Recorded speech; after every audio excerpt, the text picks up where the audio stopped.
خدای په نامه قدرمن ورور تاسو او د ټلویزیون قدرمن لیدونکو ته سلامونه. ګورئ د لومړۍ ورځې چې ټاکنې شوي تر ننه په کمیسیون یو ډول فشار واردېږي. دوی د تل دپاره کوښښ کړی چې د کمیسیون په چارو یو ډول فشار وارد کړي تر څو چې دوی هغه کوم قانوني کار چې دی د هغې څخه یې راوګرځوي. کله چې ټاکنیز ټیمونه په دې کې موږ هم یو، دوی چې مکس کوي په یو موضوع باندې، انتقاد کوي په یو موضوع باندې، دوی باید د قانوني لارې راشي ورته. قانوني لارې معلومې دي چې هغه د شکایتو کمیسیون دی او د ټاکنو کمیسیون دی، او د دې سره ترڅنګ یې دریم اړخ چې اوس درملو کمپنۍ ده، د 1,70,000 رایو موضوع یاده شوه. په وار وار دوی مکتوبونه ولیږل، وضاحت یې وغوښته د کمپنۍ څخه.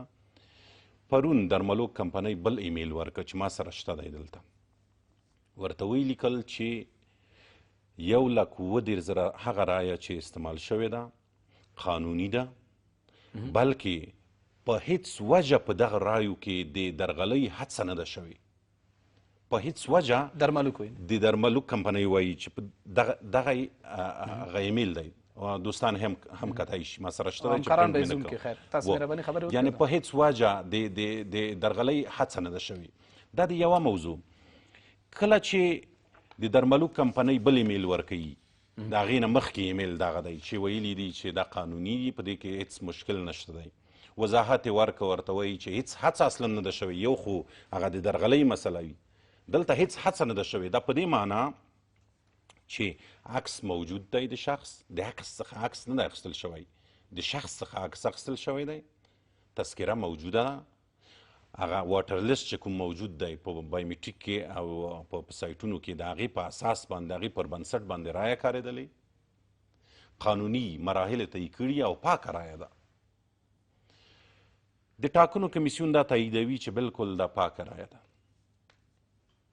همپالنه ټیم یا نور ټیمونه چې اعتراض لري، اوس د چا نه وضاحت غواړي. دوی درملو کمپنۍ وضاحت ورکړه چې مسؤله کمپنۍ ده، د ټاکنو کمیسیون د قانون په چوکاټ کې وضاحت ورکړه چې دا قانوني رایه ده، اصلا په دې کې د درغلۍ هڅه نه ده شوې.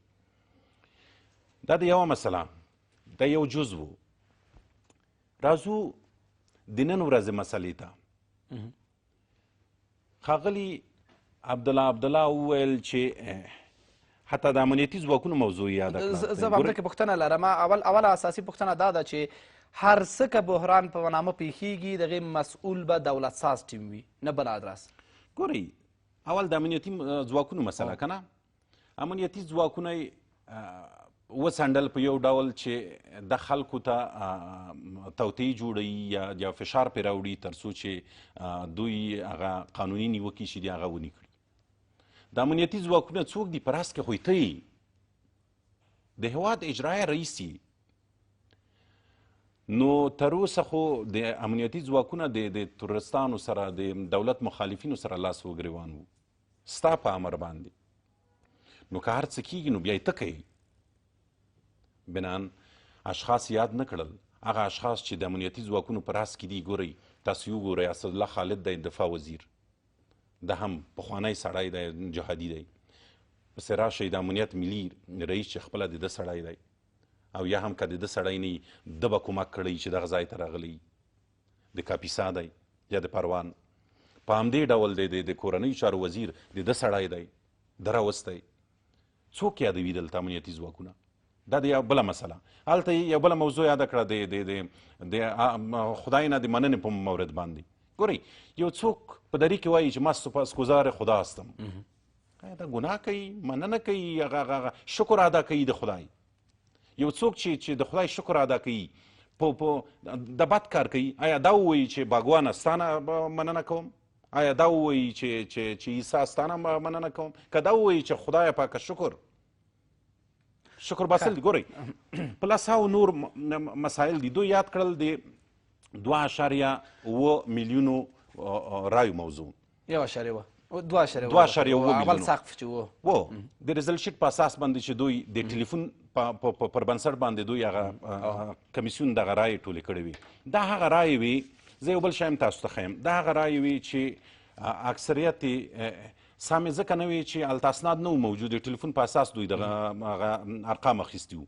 بله مسله دا وه چې په دې کې ډېره درغلي هم شوې وه چې هغه بایومیټریک نه وي، صندوقونه ډک شوي. ګورئ زه یو څو ثبوتونه مش نمونې خروار تاسو سره اخلم. د بغلان دوشي د بغلان ولایت د دوشي دغه ده سایټ دی، په هغې کې د ډاکټر صاحب عبدالله دلته په ریزلټ شیټ کې 140 رایې رسېدلي دي، خو بایومیټریک کې 0. دا یوه معلوم شو شاید ښاغلی غني مو د ښاغلي عبدالله مو دا حل شوه. خلک دې واوري، یعنی مش نمونې خروار یادوم چې ما راخیستي دي. کابل 14مه ناحیه کې دلته یې دته رسولي دي، دا دی اووه رایې په بایومیټریک کې دي 0. په همدې ډول په 14مه ناحیه کې هرات رسولي دي ورته 119، په بایومیټریک کې 19، یوازې 19. دې ته ورته په 100 نور موارد.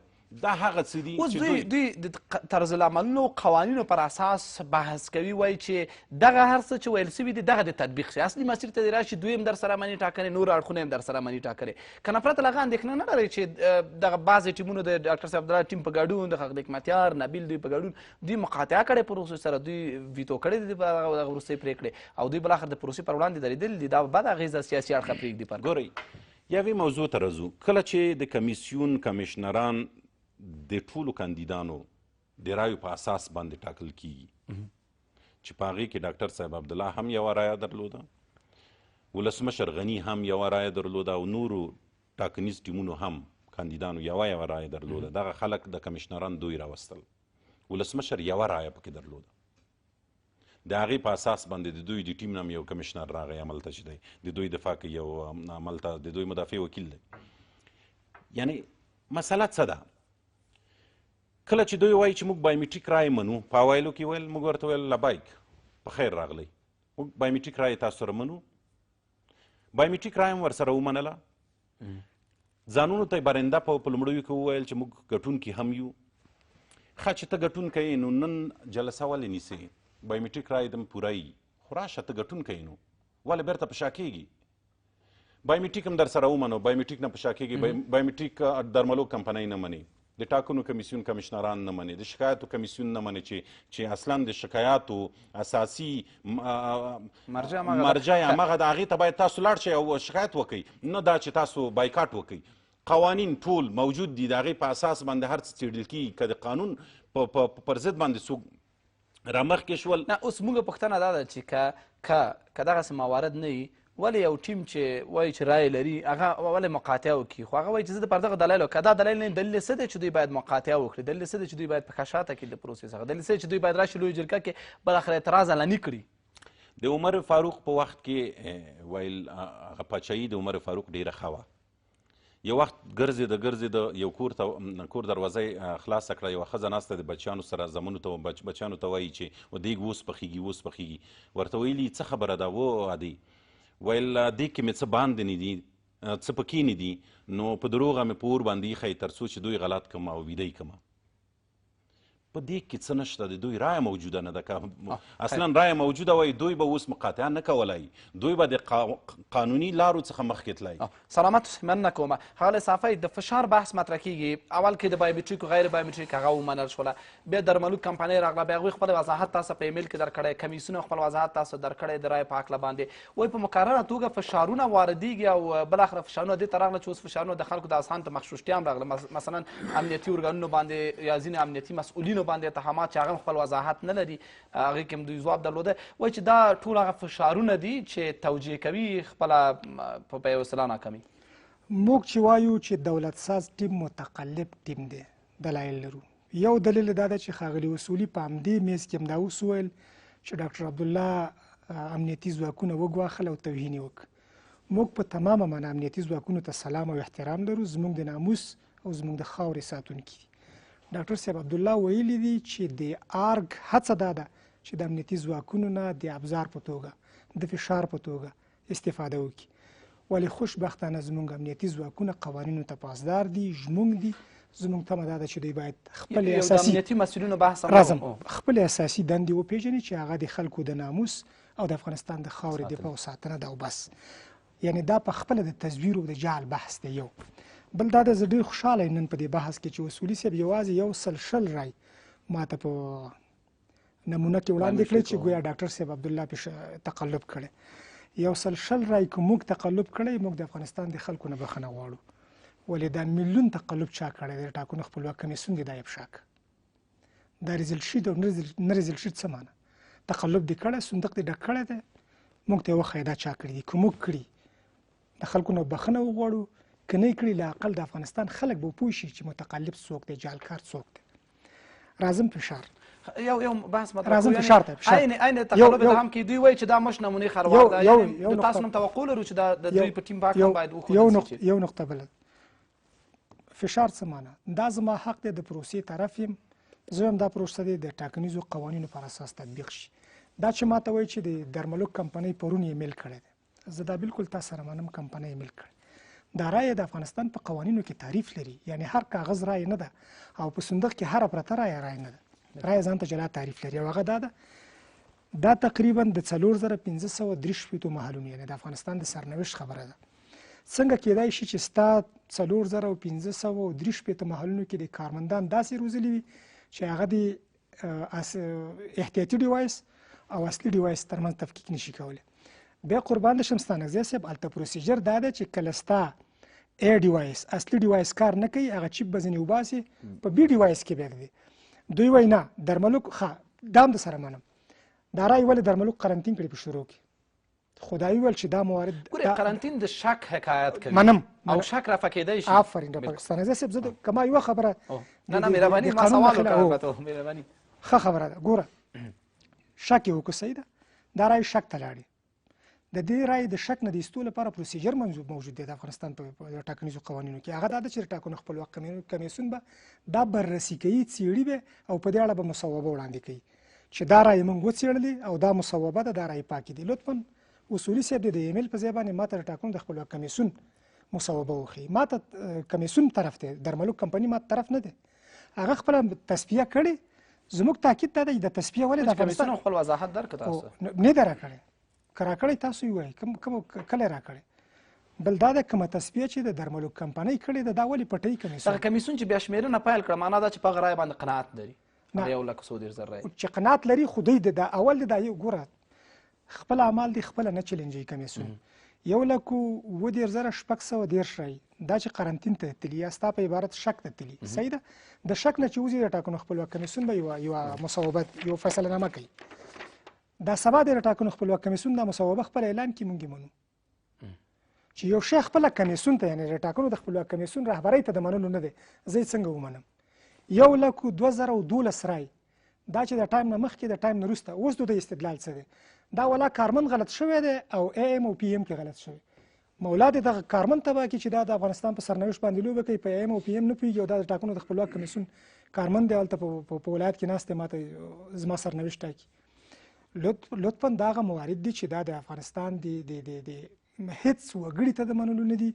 په کومو پروسیجرونو باندې قناعت کولی شئ؟ درملوک ټاکنو خپلواک کمیسیون تاسو ته قناعت درکړي، د رایو د پاکوالي په هکله باندې د مساوي بحث مطرح کړ، یعنې څه باید وشي چې ستاسو پرېکون بیرته پر ستانګزی صاحب یو شی باید د افغانستان خلکو ته ووایو چې درملوک طرف نه دی، درملوک ځواب ویونکی نه دی، دا د قرارداد یوه برخه ده، تصفیه یې کړې ده. موږ د تصفیې د مواردو د جزئیاتو غوښتونکي یو چې د هغې سره د ټاکنو خپلواک کمیسیون د ټاکنو د قوانینو مطابق عمل وکړي.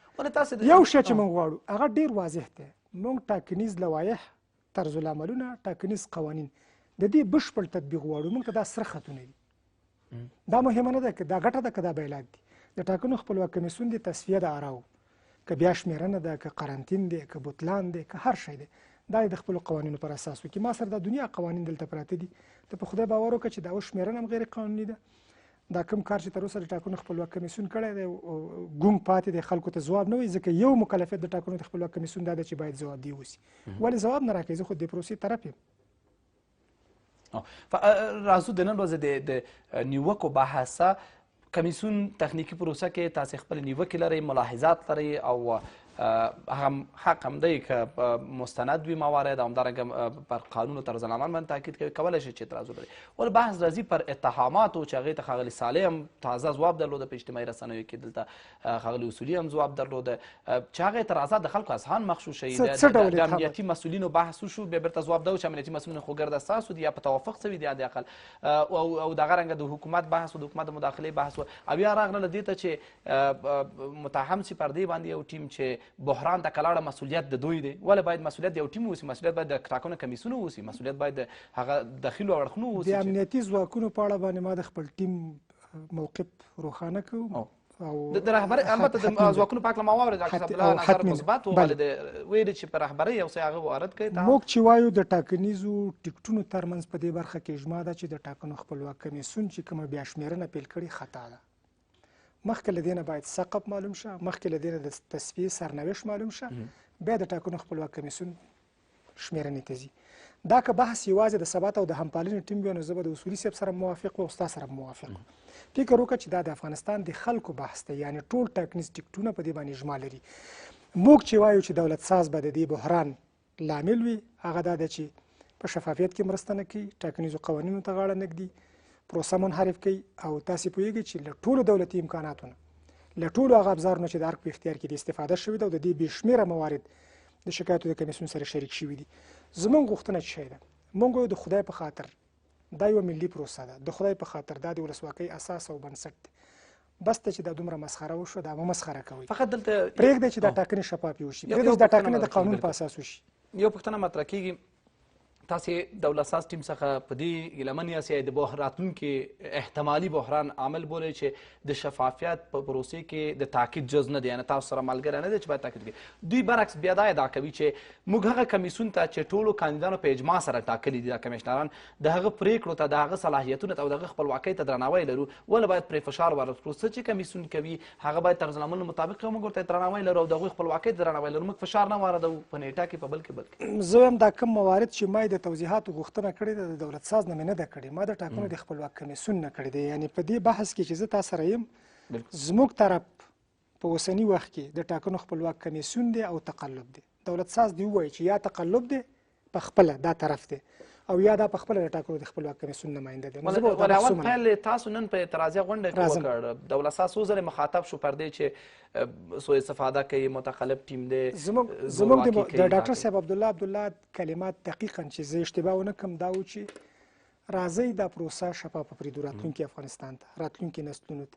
پرېږدئ چې د افغانستان سیاسي زعامت دا ځل د خلکو د پاکو رایو پر اساس وټاکل شي، نه په درغلیو. که درغلي نه وي، جعل نه وي، تزویر. ګوره د ټاکنو خپلواک کمیسیون په هغه مواردو باندې هم تاکید کوي، تقریبا 4,400 محله دي چې ورک دي، چې دا بیا دا موږ شمېرو. خپله قانون صراحت لري، هر هغه مواد، هغه توکي چې د ټاکنو د خپلواک کمیسیون له اختیاره ووځي باطل دي. نو وخت چې باطل دي ته بیا ماته څنګه شماري جناب؟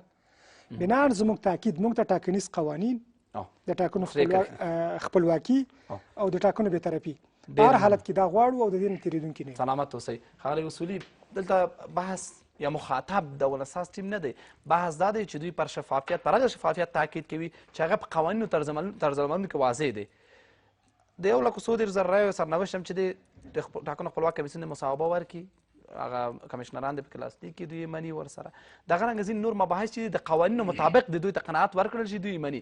دوی وایي چې په دغه پروسه کې پر شفافیت موږ تاکید کوو. دولت ساز ولې باید موږ سره مقابل وي؟ دا کوم موارد چې ما ذکر کړو استانزی صاحب، که یو مورد خلاف د قانون، خلاف د طرز العملي، دا زه دا اصولي صاحب راته دوی وایي چې دا د خلاف د ټاکنو قانون 10مه ماده وایي چې هیڅ حکومي او حقیقي شخص نشي کولای چې د ټاکنو کمیسیون په چارو کې مداخله وکړي. بالکل. ثبات او همپالنه د هره ورځ د ټاکنو کمیسیون ته وایي چې 1,32,000 رایې باطلې دي، 1,12,000 نورې باطلې دي، دومره نورې باطلې دي چې ټول 3 لکه خواوشا رایې جوړېږي. په کوم صلاحیت او په کوم حق دغه وایي؟ نقص دي. د ټاکنو د پروسې د یو شریک په توګه باید عقل قناعت راکوي چې باطلې نه دي، پاکې رایې دي. یو وضاحت دی او یو د باطل بودن موضوع ده. حکم دوی حکم کوي په همدې باندې. 10مه ماده وایي چې تاسو مجرم یاستئ. د ټاکنو کمیسیون، زه نه وایم، د ټاکنو کمیسیون د ټاکنو قانون 10 ماده وایي. بله مسله دا ده چې په نننۍ غونډه کې په وار وار د دولت ساز ټیم نوم واخیسته، چون پوهېږي چې دا ګټونکی ټیم دی او اوس څنګه کولی چې د خلکو اذهان مغشوش کي او ټاکنې په یو نه یو ډول چلنج ته مشکلات او ستونزو ته بوځي او چلنجېږي. ګورئ که ستا مشکل د ټاکنو د کمیسیون سره یي خو هلته قانون موجود دی. دلته ته وایې چې زه قوانین منم، طرزالعملونه منم، نو هغه مرجع معلومه ده، نو ولې بایکاټ کوي؟ بایکاټ مه کوه، مرجع ته یې لاړ شه، ووایه چې وروره د دغو اسنادو په اساس باندې زه دغه مشکل لرم، راته حل که.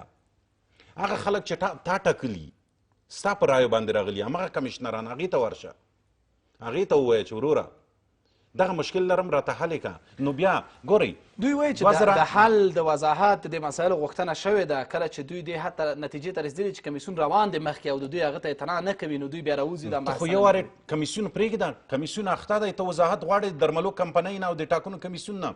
هلته د درملو کمپنۍ تا ته وضاحت درکړه. نه جنجال دلته شروع کېږي چې دا بیا شمېرنه دې ولې پیل کړه چې تر هغې د ما ته سرنوشت د رایو د سقف او د رایو د پاکو ناپاکو رایو نه یې معلوم کړی، تا بیا شمېرنې پروسه ده. هغه یو سړی نیولی و، ورته ویلي څه نومېږي؟ ویل خدای، ویل وهی، ویل تر هغې مې پرېږدئ چې زه داد ووایم، زه خدای داد نومېږم.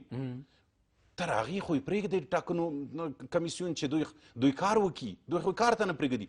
هره ورځ مطبوعاتي کنفرانسونه دي، فشار دی په یو نه یو ډول، توطیې دي، دسیسې دي جوړوي، د قلفونو ماتول دوی وکړل، دسته یې جوړه کړه ورته د دې دپاره چې دغه وخت وځنډوي او وخت تلفي وکړي.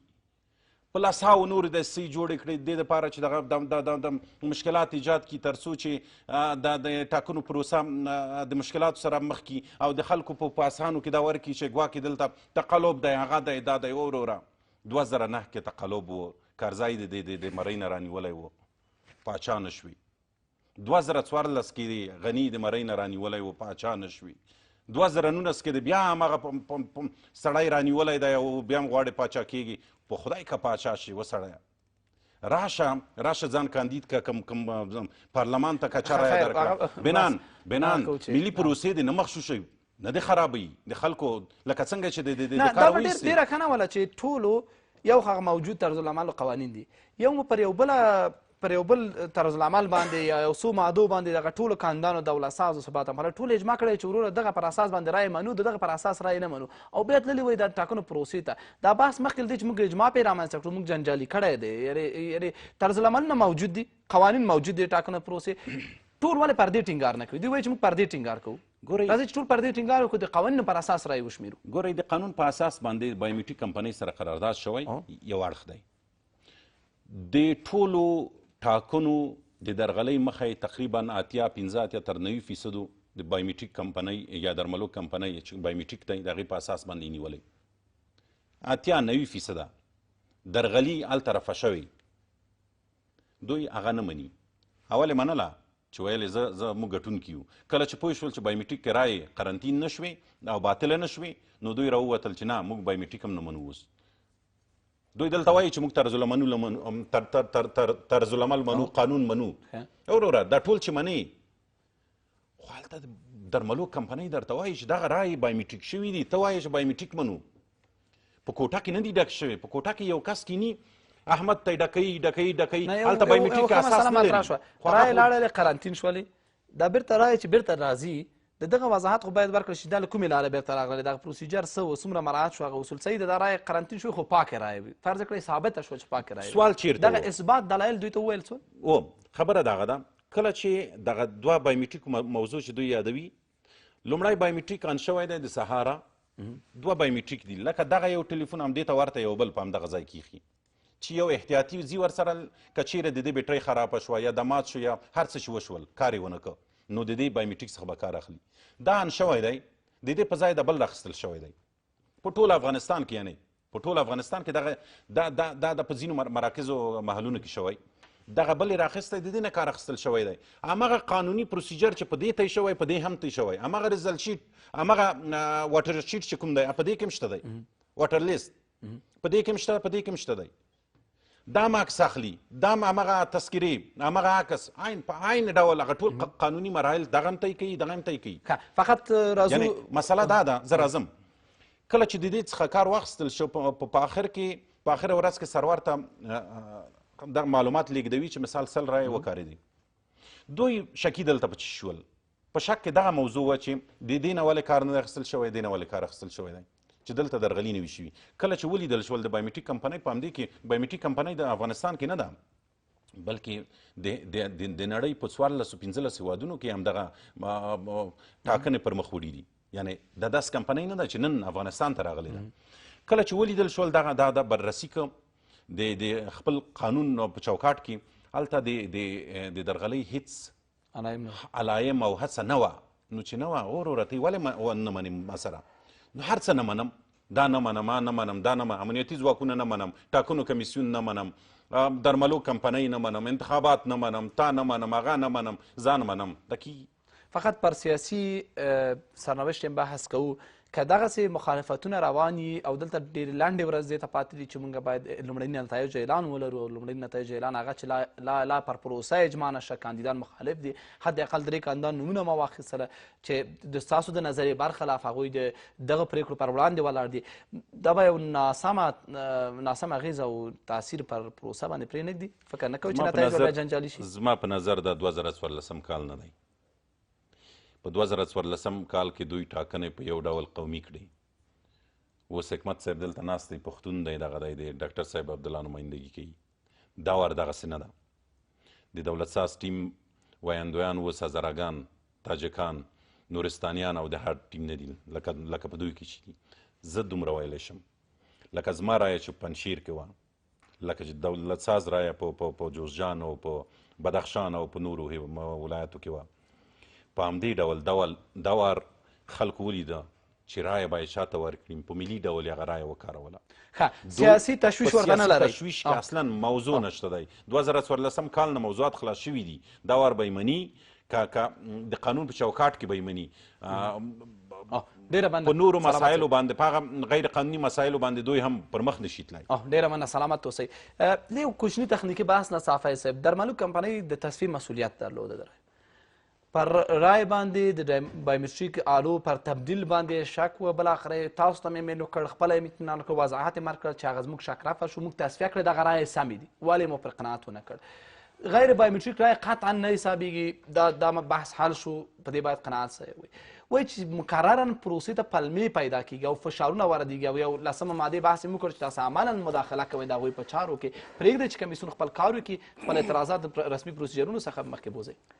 ستانکزی صاحب، په هر ډیوایس کې یا هر محل کې چې تخنیکي ستونزه پیښیږي، قانون دا حکم کوي چې هلته باید د محل رئیس امضا وکړي، هغه ستونزه ولیکي او ناظرین هم هلته امضا وکړي او دا په ژورنال کې درج شي. لطفا اصولي صاحب دې په دغه 1,17,610 رایو کې یو ژورنال ماته وښیي چې دوی حتی د دوی نظر پکې امضا کړی. دا هم زه منم. د خدای په خاطر د افغانستان د خلکو د سرنوشت سره لوبې مه کوئ. د افغانستان سیاسي زعامت په تقلب مه ټاکئ. مونږ هم وایو چې دا 2014 نه دی. د 2014 محصول دا و چې یو بیکاره ناکاره حکومت راغی، قیمت یې موتا ورکړو د رای ورکوونکو په توګه، د جغرافیې د اوسېدونکو په توګه او مزې ارګنشینین کوي. دا ځل د افغانستان خلک مصمم دي چې سرنوشت یې په سپینو پاکو رایو نن د مقاومت د درېدلو د دې بحث وکړ چې نه یې منئ په دغه صورت سره په دغه شکل سره پروسیجر مخکې لاړ شي، بلکې مقاومت کوي او د خلکو رایې څخه دفاع کوي. دغه لږ واضح شي، تعریف شي چې بالاخره سیاسي سرنوشت پایله به په دغسې مخالفتونو او مقاومتونو کې څه اوسي، یعنې څه به کېږي بالاخره که تاسې نه منئ او پروسه روانه واوسي او بالاخره پروسه خپل ګټونکی اعلان کړي، تصمیم مو څه دی؟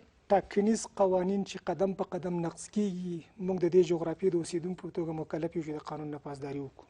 یو موږ د هر هغه نتیجه، هر هغه څېړنه، هر هغه بررسي، هر هغه باشمارنه چې د ټاکنیزو قوانینو په چوکاټ کې موږ یې په سر سترګو منو. هر هغه شی چې د قانون نه پورته په هیڅ صورت له هر ادرسه چې موږ ته د منلو وړ نه دی.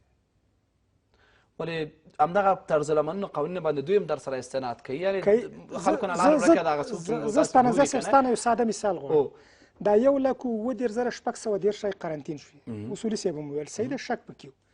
دا د شک نه چې دا رای وځي، دا خو یو پروسیجر لري یو قانون لري که نه لري که نه دا بازار دی اوس زه همدا بحث کوم که نه کله چې موږ درملوک ته دا صلاحیت ورکړی چې قرنطین یې کړي دا صلاحیت مو ورکړی چې د قرنطین د دلایلو نشتون په صورت کې بیرته راوباسي دا د درملوک صلاحیت نه دی دا د ټاکنو د خپلواک کمیسیون ولې تصفیې صلاحیت هغوی ته موږ د تخنیکي اړخه ورکړی و د ټاکنو د خپلواک کمیسیون صلاحیت دی یعنې ما او تا ته طرف د ټاکنو خپلواک کمیسیون دی ځواب ورکوونکی مسؤل نهاد د ټاکنو خپلواک کمیسیون دی که د ټاکنو خپلواک کمیسیون دغه موارد چې ما ذکر کړل شپږ چې د رایې تعریف دی او درملوک سره پرې باندې هوکړه شوې ده قرارداد شوی د دې سرنوشت معلوم کو دوی سپینې کړي پاکې کړي او د دې قانون په اساس کله چې زما ښه یاد دی کله چې درملوک پرېکړه وکړه چې دغه 1,100,000 رایې د دې نور رایې سره نه دي بلکې دا مشکوک دي دا باید قرنطین شي تاسو یې جدي هرکلی وکړ معنا دا چې موږ ومنله چې دا دوی دا صلاحیت لري چې مشکوک رایې بېلې کړي او د تصفیې دپاره اقدام کړي اوس چې کله هماغه دی وایي بیرته چې دا رایې سمې دي ولې باید ونه منو آفرین د دې سمې ویلو لپاره پروسیجر دی هغه درملوک خو ویل چې دا معلومات ډبل یعنې دوه ځلې زما په سرور کې داخل شوي او کله چې قناعت وکړ ویل چې سمې دي صحیح سوال دا ده چې د درملوک کمپنۍ قناعت کوي د ټاکنو خپلواک کمیسیون قناعت نه کوي دا په دې معنا که چې ته دا رایې پاکې وي سمې وي د ټاکنو خپلواک کمیسیون تاسو ته ووایي مصوبه درکړي چې سمه ده دا رایې سمې دي تاسو یې منئ یعنې هغه یوازې دا نه ټول هغه موارد چې ما ذکر کړل چې د قوانینو پر اساس بررسي شي او وڅېړل شي هېڅوک ترې انکار نشي کولی ډېره مننه کوربدان فقط یو دقیقه فرصت لرو ما ویل چې خلکو نه به لاره ورکړي چې دواړه طرفونه په طرز العمل قوانینو استناد وکړي او بیا تقابل یا اختلاف د نظر هم ولري تاسو ګورئ عملا وایم استناد کوي دوی وایي چې حداقل دوی حق لري د یو شریک د ټاکنو د پروسې په توګه باندې چې کمیسیون ورته وضاحت ورکړي کمیسیون ورته مصوبه ورکړي دغه تایید شوي رایو او دغه موارد ورته ورکړي په دغه پروسه کې کوم ځای کې تاسو اعتراض لرئ زه یوه مسلې ته راځم هغه دا ده چې کله د کمیسیون څخه وضاحت غواړي هغه بایکاټ نه کیږي هغه په دې نه کیږي چې دوی د ټاکنو کمیسیون سره بایکاټ وکړي د هغې قانوني لارې دي د قانوني لارو د لارې د لاړ شي او قانون د پلی کړي زه وایم چې که وضاحت غواړي ټاکنو کمیسیون باید وضاحت ورکړي او دا ورکوي دوی نه ورسره مني کله چې نه مني ستونزه ده لاند صفای نو زه د یو افغان په توګه د پروسې د یو طرف په توګه مدني حقوق لرم په قراتو مکتوبونه استولي ما دقیقه شمیره او تاریخ تاسو ته ووایي د هغه نه وروسته بل مکتوب ورکړی مسلسل ناست د ټاکنو خپلواک کمیسیون سره کړي په ډېر تعصب سره چې کمیسیون خو دا د ناست چې کړي د خپله یعنې ګونګ پاتې دی یعنې موږ ته نه ده راکړی زموږ دلایل پرې قوي دي خبره دا ده چې دوی وایي چې اینکه پینکه دا پټی شینکه رایې باطله که موږ مجبور یو مطبوعاتي کنفرانس هم ورکو مطبوعاتي اعلامیه هم ورکو او بایکاټ هم وکړو او نور مدني حرکتونه هم وکړو او هر بحران چې راځي مسؤلیت به د اصولي صاحب په غاړه ډېره مننه سلامت اوسئ نه منم نو نه منم ده سلامت صاحب دواړه مېلمنو څخه مننه کوم د بحث موضوع مو ټاکنیز جنجالونه نن ډاکټر صاحب عبدالله غونډه ولا ډاکټر صاحب عبدالله ښاغلي حکمتیار ښاغلي نبیل او ځینې نورو ټاکنیزو ټیمونو د پروسې د بیا شمېرن د لړۍ سره بایکاټ کړی دی او اعتراض دا دی چې هلته لا هم دوی ته هغه کافي قناعت نه دی ورکړل شوی پر تخنیکي پروسیجرونو باندې د رایو پر ابطال او د رایو پر بیرته پاکو حسابولو باندې دوی لا هم خپل اعتراضات لري پر کمیسیون جدي اعتراضات وکړه پر دولت جوړونکي ټیم اعتراضات وکړه مقابل کې دولت جوړونکي ټیم خپل ځوابونه درلودله دولت جوړونکي ټیم پر اعلان شوې نیټې تاکید کوي ولې دا باقي نور ټیمونه چې ډاکټر صاحب الله ټیم هم پکې دی هغوی بیا د پروسې پر تخنیکي اړخونو باندې د شفافیت لپاره ادعا کوي چې ټینګار یې همدا دی چې تر څو پروسه شفافه شي ولې دلته کله هم چې ټیمونه یو بل متهم وي اکثرا بحث دا وي چې د بایللو زغم نه لري یا بل ته د بل چا د ګټې د لیدلو زغم نه لري دا چې اصلي مباحث دي په دې هکله خپلو مېلمنو بحث وکړ دواړه ټیمونه استازي وله متاسفانه ټاکنو خپلواک کمیسیون ویان موږ سره ژمنه هم کړې وه کاش دلته په بحث کې موږ سره وی له بعده مرغه دې بحث ته حاضر نه شوله تر اوسه شیبو احوال هم معلوم نه شو چې د دغه ابهاماتو ځواب هغوی یې مات کړی وی تر بیا هم پاک الله